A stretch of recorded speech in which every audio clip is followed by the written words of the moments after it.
I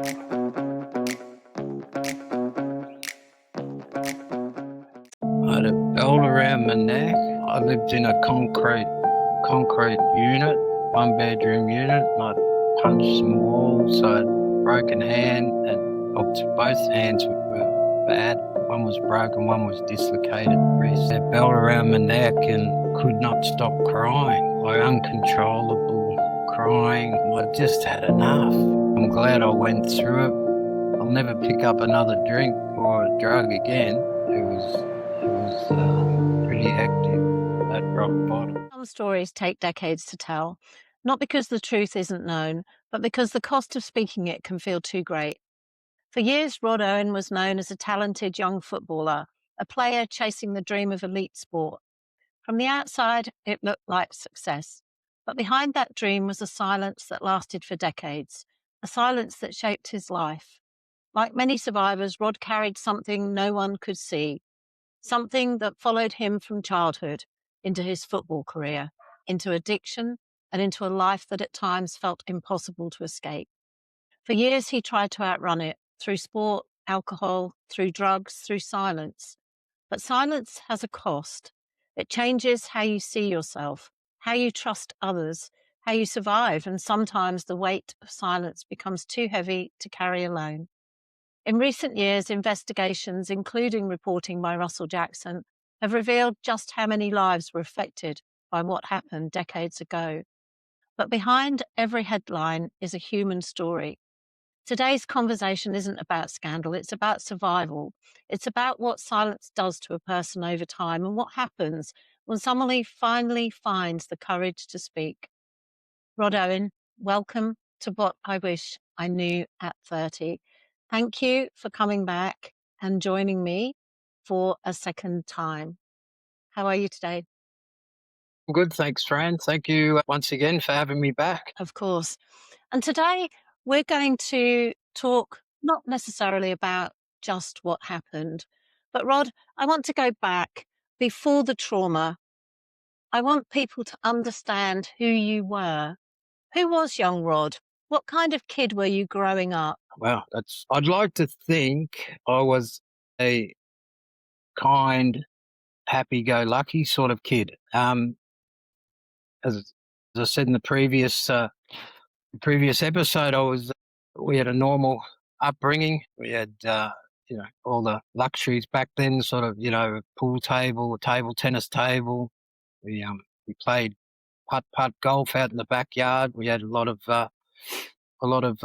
sporting activities, and I had two older brothers that, we had a fierce rivalry, I suppose. We were very competitive growing up, and my oldest brother's 5.5, 6 years older than me, and middle brother is 2.5 years older. So I was always trying to compete with that. And yeah, I think I got the competitive juices from getting bashed up by my two older brothers growing up. Yeah, we had a loving family, and I loved the area of Beaumaris. Mum and Dad had card nights and barbecues because Dad was a butcher and livestock agent, so we always had a lot of meat, and we always had a lot of barbecues, and it was a great family environment. I love that. And what did you love doing most as a child? Well, I loved playing football. I love sport. Anything we were connected with the Beaumaris Life Saving Club. I was Beaumaris Cricket Club, Beaumaris Football Club. It was a new sort of area back. I was born in '60s. I think Beaumaris was, I don't know, offhand about the early '60s. It was started to thrive, and there was a lot of young families, a lot of young kids growing up in that area. Yeah, I really enjoyed, growing up around there. I had a lot of friends who, around my age.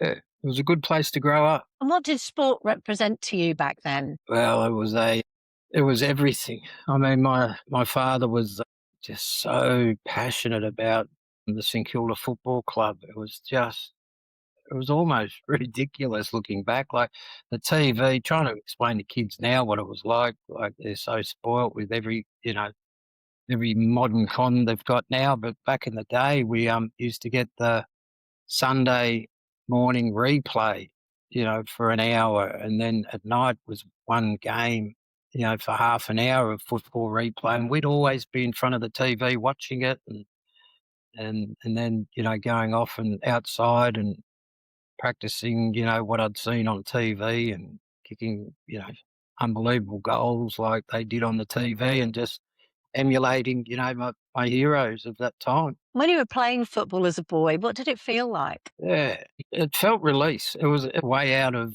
other stuff that was piling up on me, and I was pretty good at football, and that was at a young age, and that just it was just a release to to show, or not to show, but just to get it out of my system. What was piling up is the best way to get out in the field.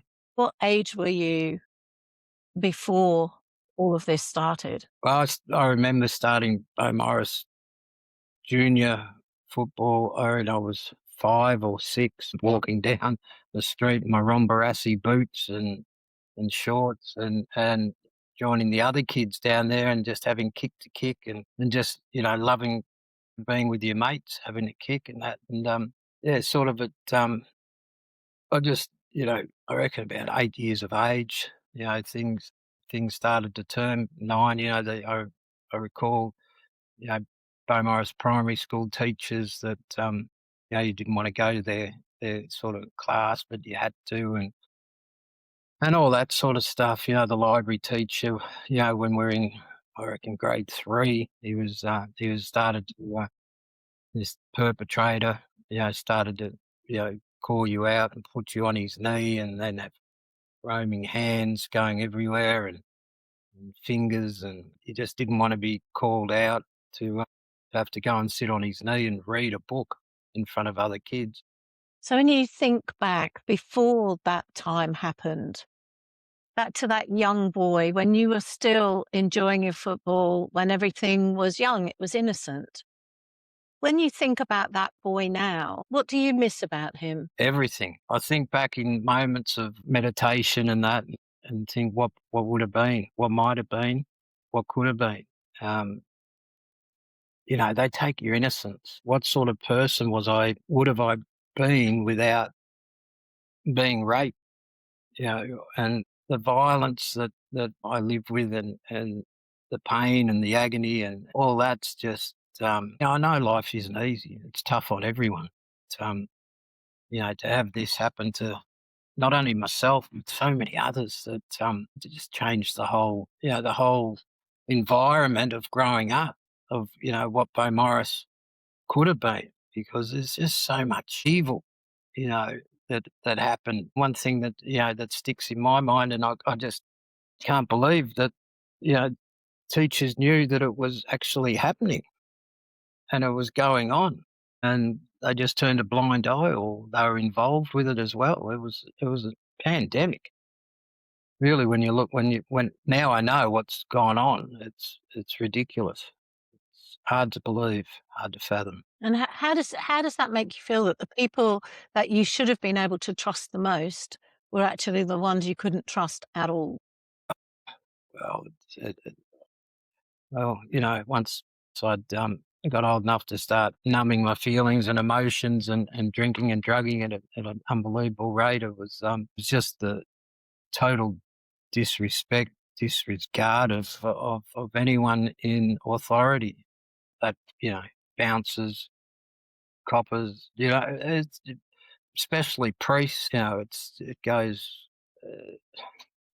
I mean, I did jail time my whole life has just been completely turned upside down by, these events of when to have your innocence taken from you.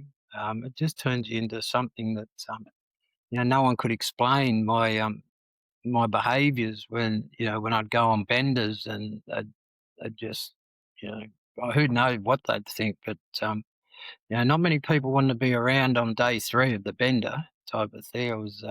It was pretty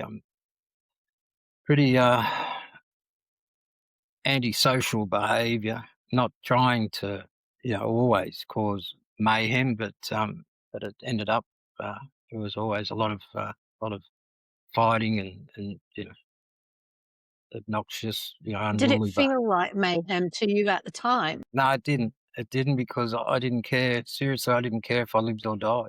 Um, the car crashes, the drink driving, you know, all that, it got out of hand. It really was uncontrollable, and, I put only by the grace of God that, I didn't cause any injuries to other people in cars and that, so but it was a death wish looking back.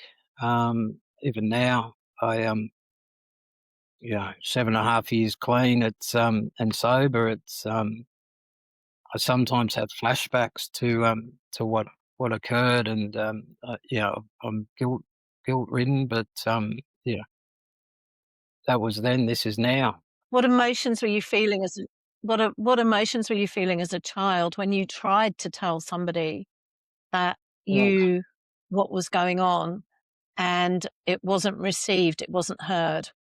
well, uh, and I don't blame my mother, or, there's over I don't know, 500 to 1,000 kids' parents, you know, didn't know it was going on and all that. Yeah. I did try and tell my mum that, something had happened. She said, "Don't be stupid," but that got shut down. No one was believed. You weren't allowed to have a voice back then.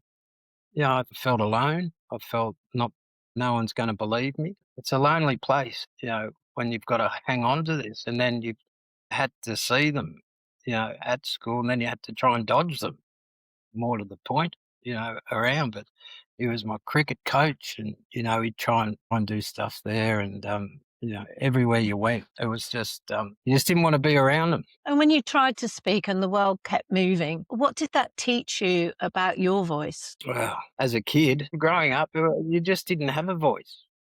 I mean, the kids today just, are so more listened to and respected, and they have a voice. But back in the day, there was, you'd either get strapped, caned, detentions, or they'd just, curtail your enthusiasm to have a voice. And once I got shut down by mum, it was, well, she doesn't believe me, I just move on. Very, gee, well, bloody resilient back in the day. You get up, dust yourself off, and get back into it. It was, you know, it was a lot. In many respects, that wasn't really what happened, was it? I mean, a lot of survivors describe that moment at the beginning of silence when you realize you know something's wrong, but you feel completely alone. Did it feel like that for you? Yeah, well, obviously, I would have had those feelings of alone, but I just, as soon as you left that schoolroom or something, you'd be out in the schoolyard, you know, playing sport, and the mind, and the resilience kicks in, and you just keep going. It's not something that, as a kid back in the day, you wouldn't have really, dwelled on it so too much.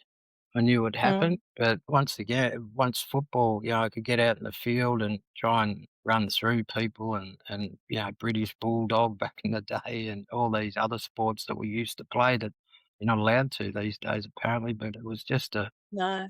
it was a it was a pretty rough and tough environment, Mm. schoolyard And back did in. you feel that you had to carry everything yourself?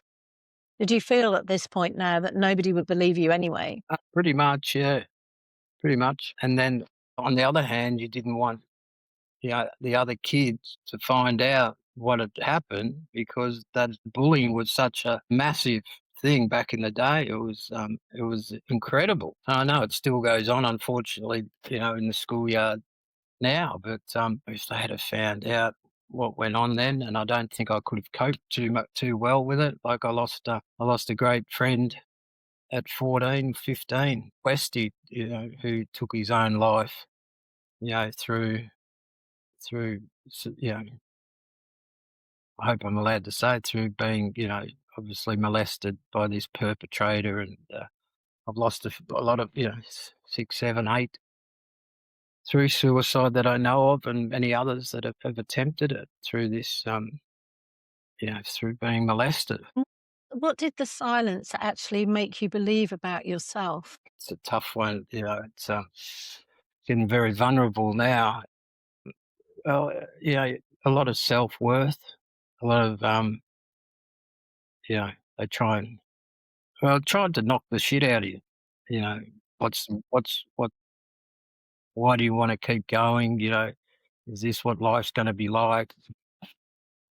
Yeah, and there was a lot of drugs around Beaumaris when I was growing up and all that. The older kids were doing stuff, at the parks and that, and, you know, thank God that, you know, us boys at the around that time didn't, partake, or, they were too old for me, but my oldest brother didn't get into that stuff and all that, so, you know, it's, we had a good family environment with mum and dad. They taught us values and morals, and, I'm grateful for that. And was there a time when you thought that you could talk to either of your brothers? No, no, no, there was no way knowing it was gonna that was gonna happen. It was all in, it was all in my brain, in my head. Yeah, I Mm. did a lot of miles and a lot of thinking up there, and that's, yeah, wasn't something that you'd, bring out over the dinner table. No. So when people saw you back then, they saw a footballer, they saw a strong kid, they saw a competitor, but how much of that strength was actually survival? Yeah, survival. It wasn't about surviving. It was just, it was more not being able to. I'd never wanted it out. It was my secret, and it was going to stay my secret. In '77, when him and, when Ray and Mitchell got, yeah, I got told extradited, but moved to another school. That was just the relief that, it was just the greatest relief of all time for me. That, this had finished. There was no more going to happen, and, we can get on with school. Underneath that image, everything that had happened, you came to a point where you thought they were moved out of your environment. But underneath your image and that strong competitive boy, because you were still a boy at that point, what were you hiding under that image? Fear, vulnerability. Um, I was scared, but as soon as I got out on the footy field, it all changed. Because, I was just at home out there. It was, what other kids couldn't do. I was doing it with ease. Yeah, it was just a joy to be, and I just loved it. That's why, to dodge these perpetrators. That it was my library teacher and whatnot. I'd just stay out and just kick the footy and help the sports teacher do anything connected with sport. And that was a way of getting. So football became the place where you could escape. Yeah. Oh, it was. I trained, every night of the week, Monday to Friday, and played Saturdays and played Sunday. So that was pretty much, well, that was what saved me. I was good at sport, but I was really good at football. How much of the person that people saw, how you showed up, was actually a mask? You're probably always wearing a mask. You're only as sick as your secrets, as they say in the recovery process. I was hiding the most, vile acts that had happened to an innocent child, to an innocent boy, and, no one, nothing seemed to, nothing was going to change, or nothing was going to happen to these monsters that that got a I believe that got away with it. Was it an accepted practice or did it happen? You just got so many questions that were going through your head. As I said, once I got on the footy field, I knew I was safe and I could do what I did well. So a lot of the mask wearing was now you bring it up. I was wearing a mask. I couldn't be who I believe maybe I might have been. I always was a bit withdrawn, or wasn't as outgoing. But when I got out in the footy field, I keep repeating was where I felt happy. That was my happy place, my escapism. Rob, there's a phrase that keeps coming back to me listening to your story, and that is the cost of silence. And when you look back now, and what did that silence actually cost you? You got to remember the times too, Fran. It wasn't something that older people or parents or that were interested in. The silence, does it affect you? Does it affect you mentally, emotionally, and spiritually? It has to. You're hanging on to it. Your insides are churning. You feel, it still gets me even talking about it now. It's difficult to talk about it, but I'm glad I have, and I hope it's helping other survivors who have struggled, bringing it out in the open to find the courage to bring it out.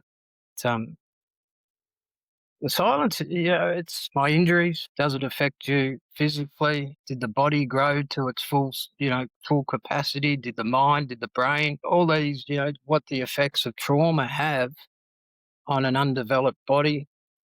Um, I've read, an article, how trauma affects childhood, abused children, and it's not a pretty picture.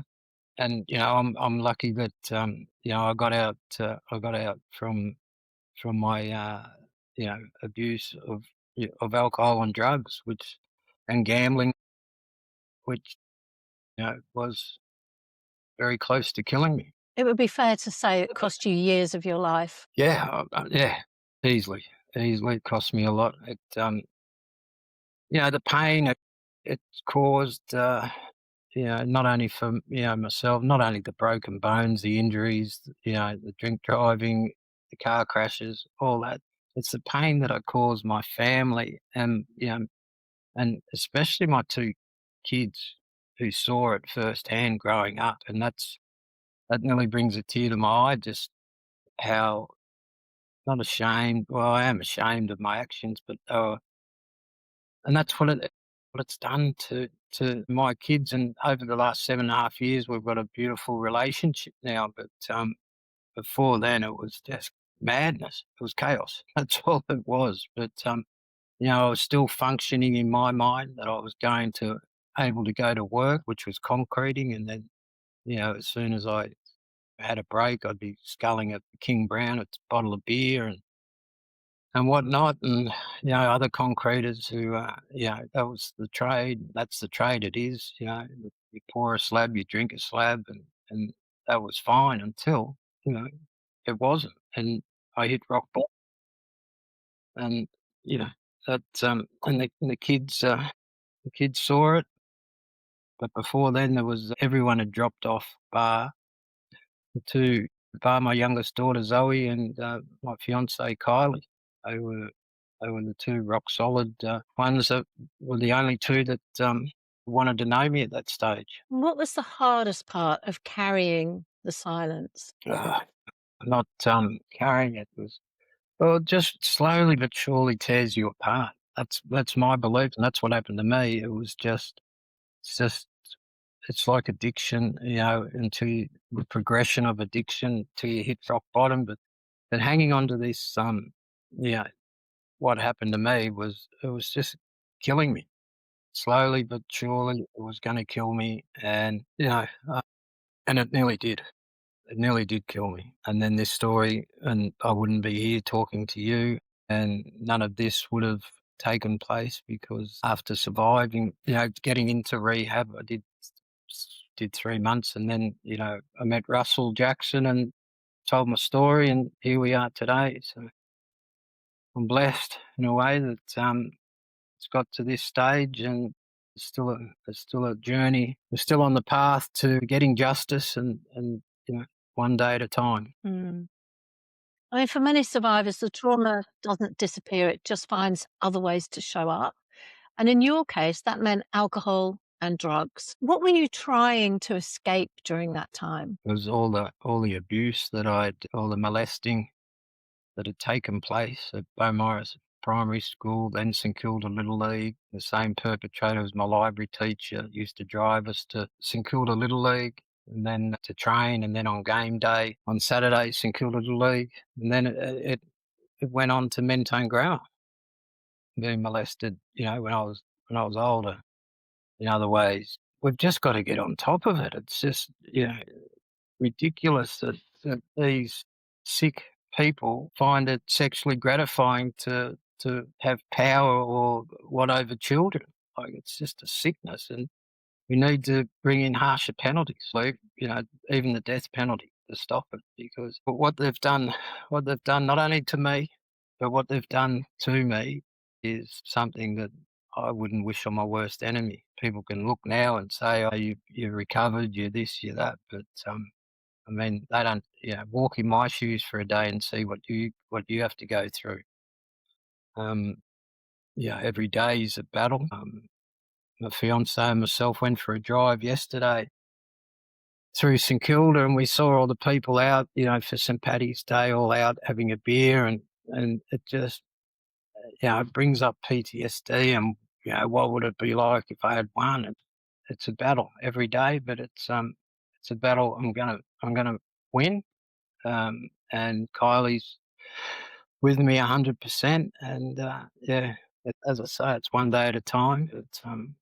We live a very, very closed sort of lifestyle now. We will travel, but eventually, but yeah, it's Tell me about that. Tell me about that closed lifestyle. just, we don't like, at night time, nothing much really good happens after, I say after 8 o'clock. Well, I'm in bed at 8 o'clock. I'm up at, you know, four- I'm up at 4:30 or 5 in the morning. I do, I meditate and I do ice baths and, you know, do a little bit of training, whatever, just to, keep my back and hip moving, walking.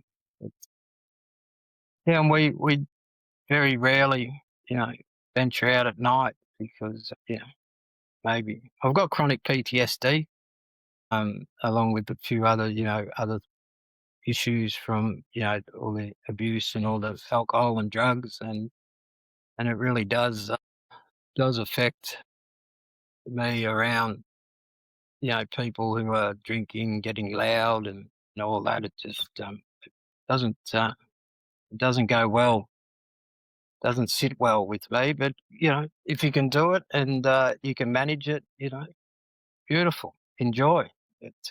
Mm. But mine went to great lengths past the enjoyment stage, and everyone's rock bottom is different, and everyone's got a story that, yeah, it's, it's something that we just love, the quiet life now, and it is quiet life, and yeah, we wouldn't change it for the world. When you were drinking or using drugs, what was it that you were trying not to feel? Well, obviously the pain of the abuse that happened, that's one level of trauma, and then, then the old man dying at 15 was another level, and then injuries and, the drugs that St Kilda doctor footy club gave me at 16 to overcome, a fight I'd had with my mother on before a game. And then that started the drug abuse, trying to get that feeling again. It was just a culmination of, all the abuse and then the trauma, as I said, and it just mounted up and What was the feeling in your body? What was it you were trying to get away from? just yeah, the embarrassment, the shame, the the fear, the guilt, all these emotions that you feel that, I'm saying to the ones who are listening to this that it's not right for you to feel that. We had no say in what was going on. We were kids. And once I brought and told my story to Russell, and I minimalised that, I thought if I just say a couple of things, that'll be enough, and I won't, I won't get judged on that. And that's another thing that people think. They start thinking, what will people think of me? Will they think of me lesser or whatnot? It's a common denominator that they're the shame, the guilt, frustration, all that goes through, and just don't worry what other people are thinking. It's your life, and this is what happened, and get it off your shoulders. Yeah. And was it originally it was that fear of judgment of actually people knowing what happened to you? Was that what kind of ended up allowing the silence to continue? Yeah, oh, definitely. And being in the public eye, the spotlight at 15, 16, had a bearing on bringing it, or even trying to bring the story out. I mean, in I only brought it out in '99 because I was looking at doing 5 years jail for serious assault on an alleged pedophile. I told the judge at the time, my solicitor told the judge, and as I said in the previous episode, that he's here for assault, he's not here for being abused, and it got shut down again like that.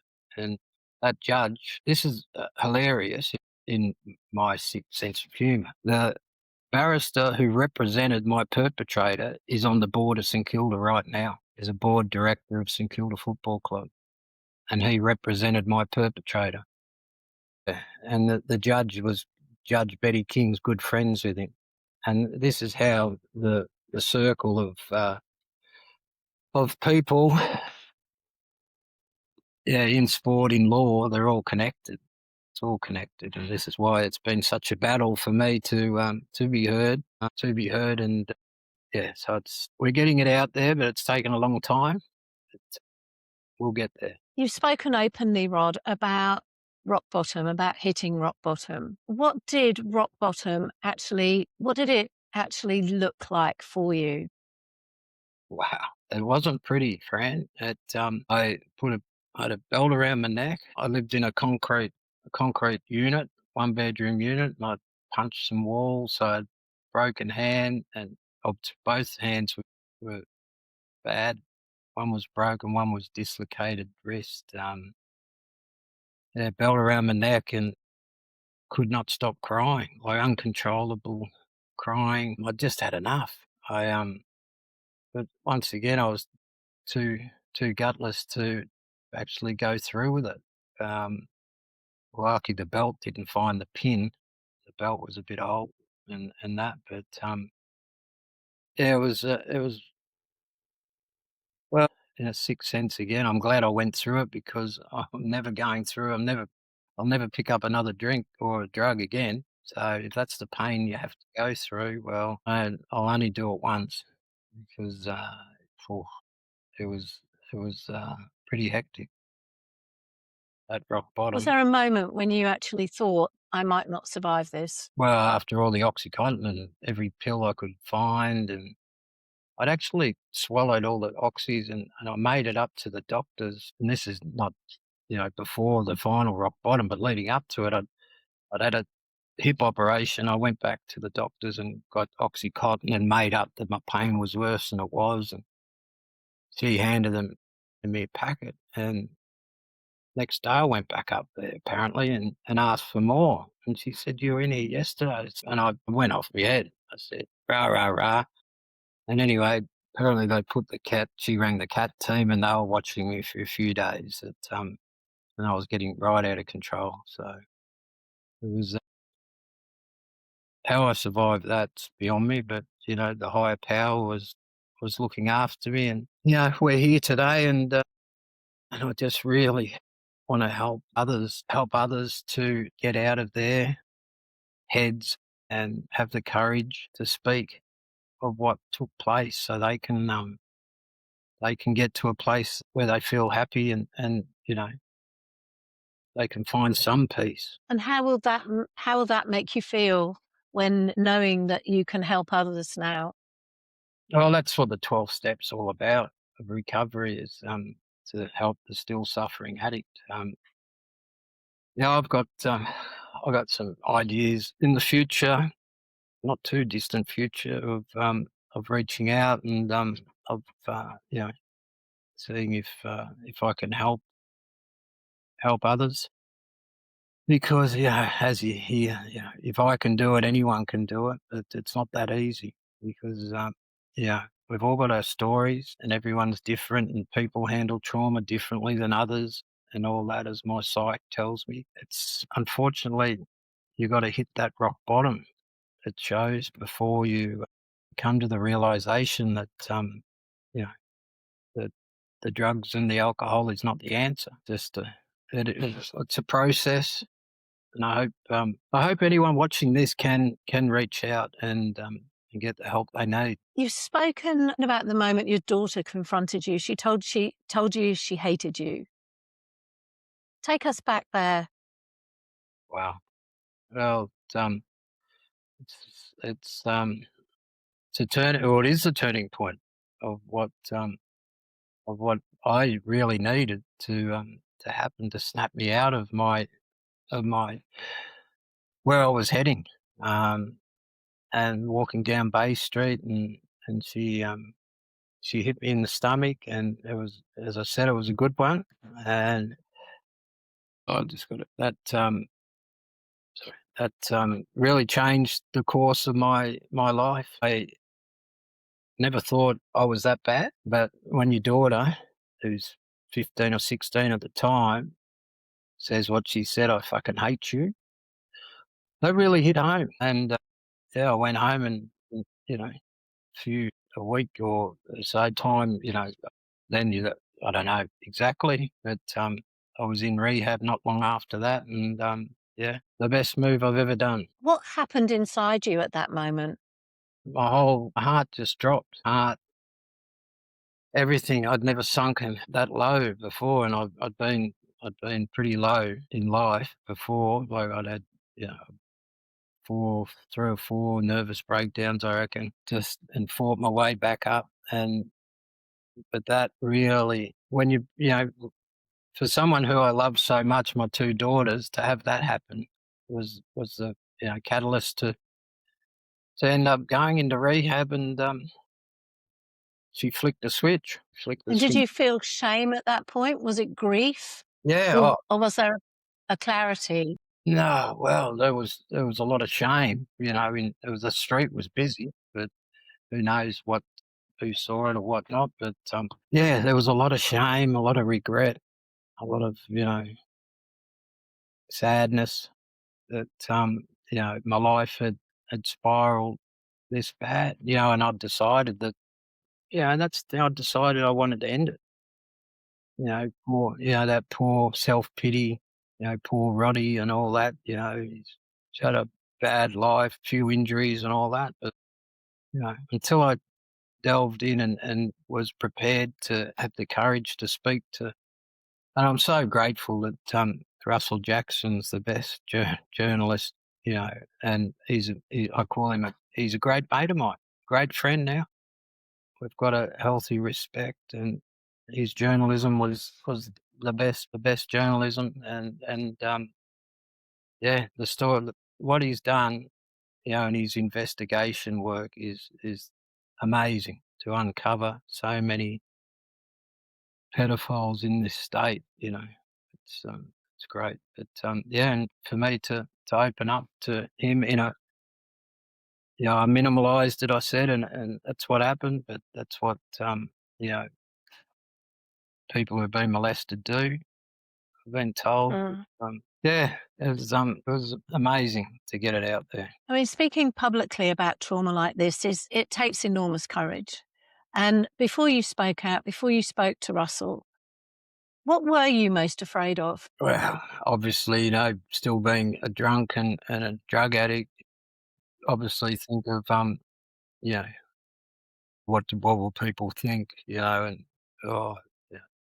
And that's the thing, you're always worried, back then of, judgment and all that. Will you be believed?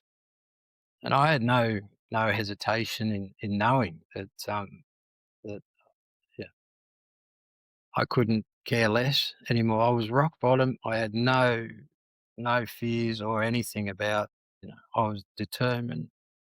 My story was being told, I'm going into rehab and I'm going to clean myself up. And there was self doubt, not from other people. Other people doubted me. They said, "You've said this before." My own family, would have been shaking their heads. We've seen it before. You'll be back on it in a month or two. This is it, and 7.5 years now. But it's the greatest thing I've ever done. I am proud of myself. And it's only the beginning because there's so many people out there who still carrying the burden of hanging on to it. Not even if they've been abused, just with the drugs and that are out there now, are just destroying the fabric of the Australian people that we were. Kids carrying machetes and doing that. It's just not Australia. Was it that gave you the final, like, that courage to finally speak out? Without it, I don't have to hesitate there. It was doing the 12 steps of recovery. Yeah, it's I honestly believe they should be taught in school, in the school Mm. curriculum. And it's just, yeah, dealing, what having integrity, dignity, respect, all these values that seem discipline, patience, all everything like that seems to have gone out the window you know, with the beautiful mobile phone and technology and all that they don't get out in the schoolyard, they don't play sport as much. I would say the 12 steps of recovery taught me to not care. Just be comfortable in your own skin and just be who you want to be and be comfortable with it. Well, that must have been a massive change for you to actually. It was unbelievable. It was a complete 180 degree from, this carefree, attitude, who gives about anything and all that, to sitting down with a pen and paper and a book and reading the questions and writing out the answers. And yeah, it's one person in the room said the 12 steps of recovery is the key to unlock the gates of hell inside your head. And that's pretty good description of what it does. Just unlock, And what does that just give you the freedom, to unlock. I couldn't stop thinking about thinking. My brain was just tick tick, going over and over again. And now in recovery, I meditate. I just have a lot of peace, a lot of quiet time now, where it's a better existence. I'm not going to say it's a perfect existence because there's still times, that things do come up of the past and what ifs and all that. But we're on a better track than what we were. That's for sure. Sure. So when the investigations began, you spoke to Russell Jackson and other survivors started coming forward. What did that feel like for you? Well, it felt validated. I never knew that it was as bad as what it is. Obviously, when I there was some kids, well, as I say kids, but mates of mine who when I was going to jail or doing the court case had said, there's we're doing something against the perpetrator who, got us. And I said, well, I've got a court case, I'm in preoccupied sort of thing. Anyway, that was in '99, I think, that some brought it up that they'd been molested. What did it feel like when you knew that other people had actually come up? And did it change how you saw your own story? No, not at all. It didn't change a thing, barring that I minimalised the extent of the abuse that happened. Only recently, 6 months ago or something, I just did another statement against a perpetrator that I didn't think was worthy of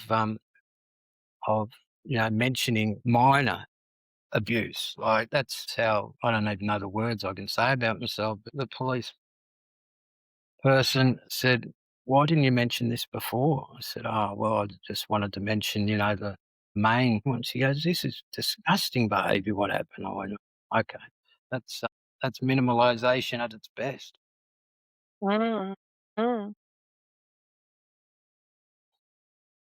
And was that a coping mechanism? Was that the way that you managed to put it into its box I think to that's be what able to that's what's happened all my life. You just minimalise it and say, "Oh, it's not that bad," and put it in the, never to open sort of box again. And obviously, when I drank and drugged, it came out sideways a lot of times. And I apologise for people who saw it come out sideways. And that's what the subconscious, mind. Read books on it. That's what happens. And you hang on to stuff in your mind that comes out sideways.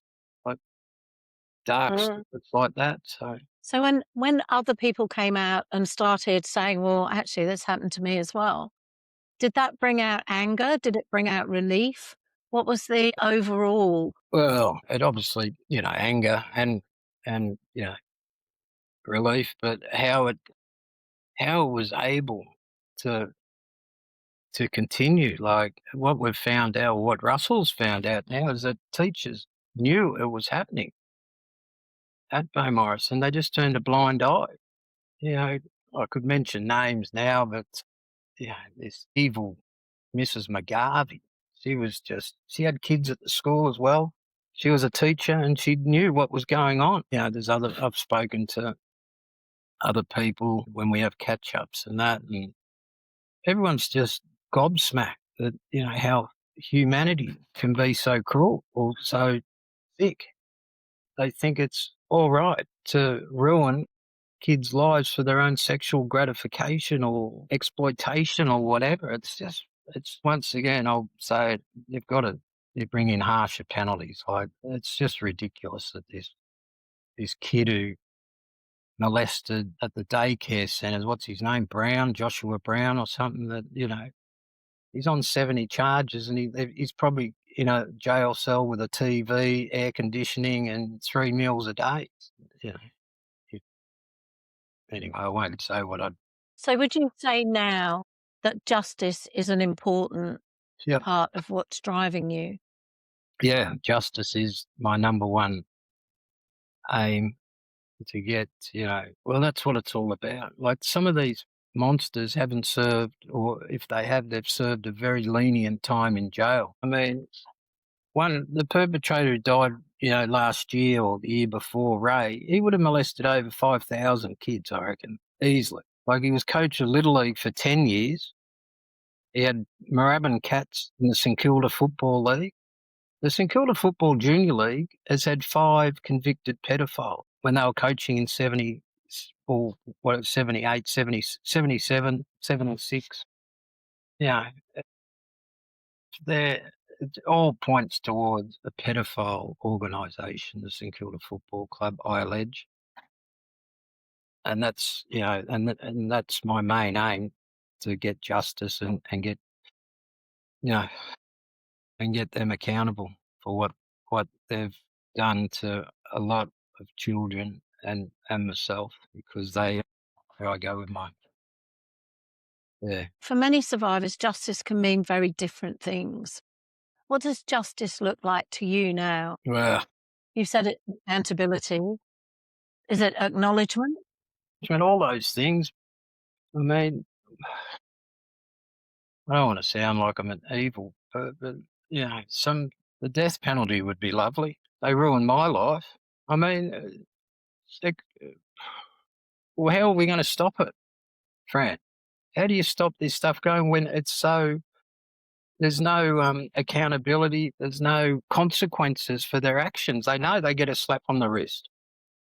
you know, and it ruins young, innocent lives. It takes their souls. It rips your soul apart. So, Is you wanna justice go, also new to children? "Oh, 100%. Yes, they're our future. The way we're going, they'll just, get a slap on the wrist and they'll be out. No one's getting jail time now. No one, maybe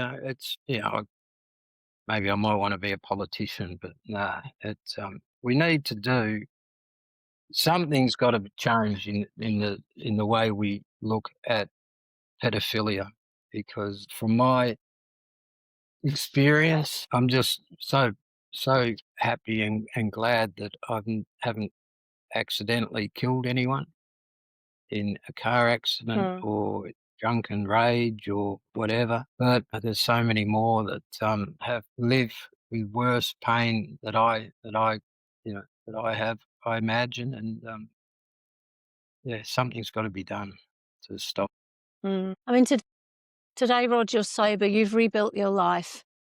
What does recovery look like for you now? what I yeah. Because if I get too far ahead, you get overconfident, or so that's what brings a lot of people undone. But just for today, I just want to yeah, really get this court case underway and get to the other side, and then we'll look at maybe opening a rehab, maybe reaching out and trying to help recovering, the still suffering addict, and get them into an ice bath or meditation and a bit of training, teach them how to cook, and get them up and living a decent sort of life where they can look after themselves and look forward to the next day. I love that. And, and it's about also going back to feeling that you're worthy of being looked after, loving yourself again and allowing that to build. What's helped you heal the most? Look, it's having the love of my partner, Kylie, my fiance, my two kids back in my life, my mother, um, you know, close family, back, you know, functioning as a family, and just, the connections, the relationships, you have with people. I play a lot of lawn bowls down at Port Melbourne, and there's, they're a great bunch of blokes and girls, and yeah, it's good connection as well, because Yeah. the drugs and the alcohol, it starts off as fun and all that, but it slowly destroys you, and yeah, you just end up isolating, and it's not much fun at the end. Let me tell you, rock bottom. Just just living one day at a time, and eventually, help others. And Rod, if someone is listening right now and they're carrying something similar in silence, what would you want them to know? Well, you can reach out to Russell Jackson at ABC or myself. My email will be on your mailing list or podcast, man, will it? Mm, Yeah, they can mm. do that. Or get in contact with Socket at Hampton CIB, and they've got their team there that have been fantastic to sit down and give a statement or tell your story to them. So there's a few avenues that you can reach out. As you know, taking that step that's a big step. It took you many years to do that. So if somebody is sat there in silence, what do you want them to know? What do you want them to truly hear? Well, you will be believed, and don't worry what the doubt, the self worth in your head saying, "Oh, they won't believe me," and all this. But just know you'll be believed, and yeah, small steps, and just get it out there, and the relief you'll feel of lightening the load will help immensely. And Rod, this podcast is called What I Wish I Knew at 30. And if you could sit down with your younger self, what would you tell him? I wish, what I wish, I wouldn't be a concreter. Don't be a concreter, and don't follow St Kilda, and don't play for St Kilda. Nah, um, I don't know. Probably stay at school, get an education, It's the you know, you need an education to get anywhere in this life, and that's one thing that wasn't given to me, and it was my father's dying wish that I remain at school, and St Kilda took that off me as well. So anyway, that's would be my advice: stay at school. Stay at school. Stay at Mm. school. Rod, when we began this conversation, we talked about silence, about what silence does to a person over time. And listening to your story today, it's clear that silence nearly took everything: your peace, your sense of self-worth, and years of your life. Excuse me. The truth gave you something back. It gave back your voice. And stories like yours remind us that people have something to say that is incredibly important. Silence protects the wrong people, but truth protects the next generation. Rod, thank you for your courage, and thank you for trusting me with your story.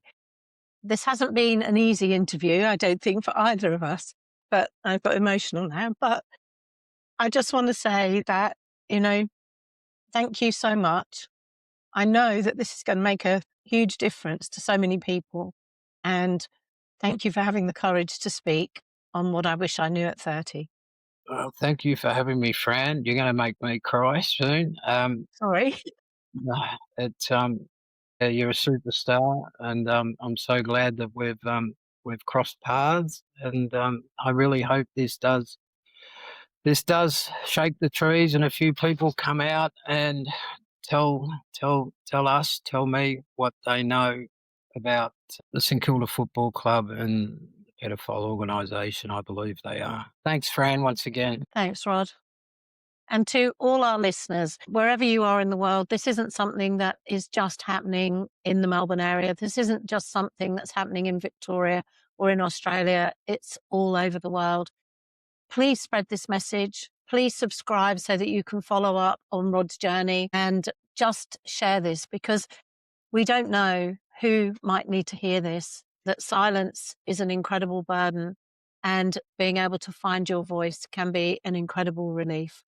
Thank you for listening to What I Wish I Knew at 30, and I look forward to hearing from everybody. Thank you.